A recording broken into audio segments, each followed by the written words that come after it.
Bonsoir à tous mes petits monstres. Juste avant que la vidéo ne commence, deux petites infos rapides. Pour commencer, vous devez le savoir qu'on est aujourd'hui le 5 août, c'est la date, et qu'aujourd'hui votre serviteur souffle sa 31e bougie. Voilà, c'était juste une petite info bête que je voulais vous partager. Comme ça, je me sens un peu moins seul, car cette journée est assez calme. Maintenant, quelque chose d'un peu plus important. J'ai le grand plaisir de vous annoncer qu'aujourd'hui, officiellement, moi et plusieurs de mes amis, nous lançons un nouveau collectif, dont moi et le Taylora en faisant partie, les colporteurs de l'horreur. Pour ceux qui ne savent pas ce que c'est un colporteur, pour faire court, c'est l'ancêtre des journalistes. Voilà, mais il y a très longtemps. Et ce petit collectif ne contient que des amis très proches. Moi, El Taylora, Histoire de l'Outre-Monde, Reine des Enfers Creepypasta et Terreur Nocturne. Si vous ne les connaissez pas, eh bien, mettez pause tout de suite à cette vidéo et allez tout de suite dans la description pour y découvrir leur chaîne. Pour tous ceux qui viennent de le faire, eh bien, merci de m'avoir coupé la parole pendant que j'étais en train de vous parler. Sur ce, mes petits monstres, place à l'histoire.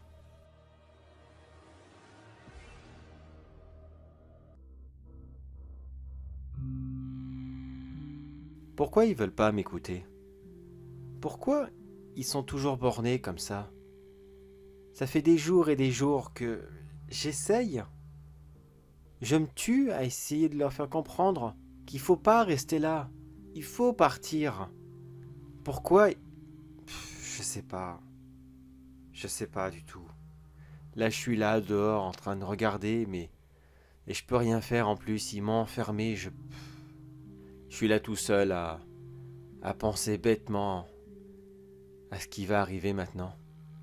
Bon, je vais tout expliquer depuis le début. Ça va paraître bizarre, mais... Je m'appelle Rex. Oui, je suis un chien. Et comme tous les membres de mon espèce, nous arrivons à voir et à ressentir ce que vous les humains ne voyez pas et, surtout, ne ressentez jamais. Mon malheur a commencé il y a très peu de temps de cela. Ça fait quoi, quelques jours que nous sommes ici? Mes maîtres ont dû déménager à cause de problèmes financiers ou je ne sais quoi. Oui, excusez-moi, je n'écoute pas toujours ce qu'ils disent. Quand nous sommes arrivés dans cette nouvelle maison, vue de loin, elle me paraissait bien. Mais quand je me suis posé devant la porte, à mes yeux, il était hors de question que j'y rentre. Je ne le voyais pas encore à ce moment-là, mais croyez-moi qu'il était là. J'arrivais à le sentir. Je sentais cette présence horrible. Qui il était, je n'avais aucune idée. Mais il nous voulait du mal. Il ne voulait pas de nous ici. C'était chez lui. Nous étions les intrus. Et moi, en tant que bon chien de garde, je sais ce que c'est d'avoir des intrus à la maison. Des gens indésirables, qu'on ne désire pas qu'ils restent là. On essaye à tout prix de les faire partir, qu'importe les moyens. Et c'est ce qu'il a fait. Après avoir passé la première journée dehors, j'ai finalement décidé de rentrer avec eux. Après tout, peut-être qu'il n'était pas si méchant. Et c'est là que j'ai commencé à la voir. Là, je ne sais pas du tout. Je voyais juste cette ombre noire se déplacer de pièce en pièce, suivre lentement mes maîtres et leurs enfants, avancer très discrètement dans leur dos, surveiller le moindre de leurs faits et gestes, comme un prédateur guettant sa proie et attendant le dernier moment afin de lui sauter dessus. Oh oui, bien sûr, il y a eu des petits signes avant-coureurs. Je vais vous avouer un petit vice caché que j'ai avec mes maîtres.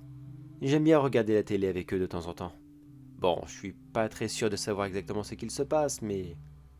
Je pense avoir déjà vu ce que vous appelez film d'horreur. Et ces vieux clichés. Enfin, je veux dire, ce qui fait crier mes maîtres à chaque fois que... les personnes font de répétitifs, comme rester dans une maison trop longtemps, mal se cacher ou je ne sais quoi encore. Mais tout y était, comme chez nous. Mes maîtres ne faisaient pas attention à cette silhouette. S'ils ne pouvaient pas la voir, c'était normal. Mais quand quelque chose tombait par terre, ou disparaissait mystérieusement, ils n'y portaient jamais attention. Ils s'accusaient toujours les uns les autres. Mais pourtant, moi, je la voyais, cette silhouette. Je savais bien que c'était elle qui prenait les objets, qui les jetait littéralement à leurs pieds. Et eux, à chaque fois, bof, un accident. J'ai passé des heures et des heures. Je ne sais même plus combien de temps j'ai pu passer à leur aboyer dessus, afin de leur faire comprendre que non. Regardez, c'est là, c'est à côté de vous. Mais à chaque fois, ça se terminait de la même façon. Je finissais ma soirée dehors et dans le froid. Et je continuais à regarder cette maison, avec cette horrible silhouette, qui restait là collée aux fenêtres du salon, et qui me faisait des grands signes, comme un air de satisfaction ou un geste de victoire. Je ne sais pas du tout. En tout cas, il avait réussi à me faire partir. C'est d'ailleurs à cause de ça que je suis encore là aujourd'hui.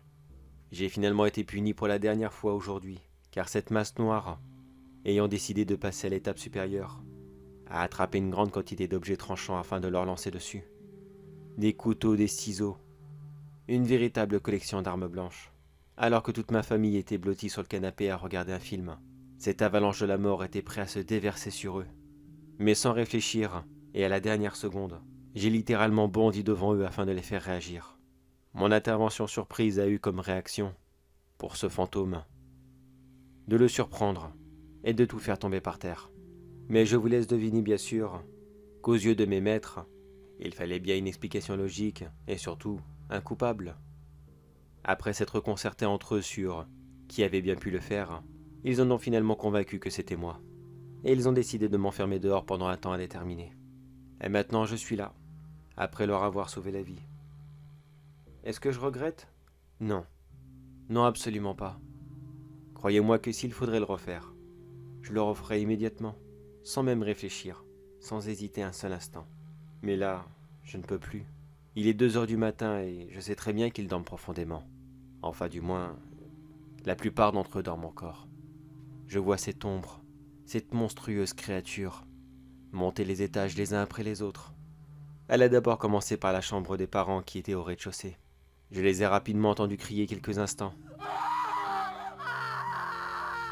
Puis quelques minutes plus tard, leur tête était balancée par la fenêtre, comme de vulgaires poupées de chiffon. Puis elle est très lentement montée dans les chambres, les unes après les autres. Elle est rentrée chez l'aîné, et elle lui a réservé le même sort. Le deuxième y est passé, puis maintenant c'est la petite dernière. Elle est là, réveillée. Je n'arrête pas d'aboyer depuis tout à l'heure. J'essaye de lui faire comprendre. J'essaye de lui envoyer un signe. Je voudrais lui faire comprendre qu'elle est en danger. Mais non. Elle ne me lance que des grands sourires et des petits coucous.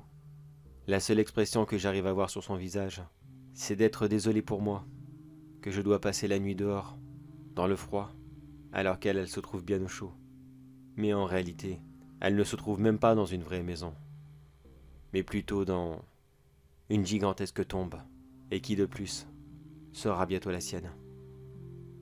Ça y est, elle est arrivée. Je la vois juste derrière elle. Non, elle ne peut toujours pas la voir. Il n'y aura que moi ce soir, qui insistera à ce massacre. Il n'y aura que moi, qui verra cette abomination. Il n'y aura que moi, qui survivra à tout cela.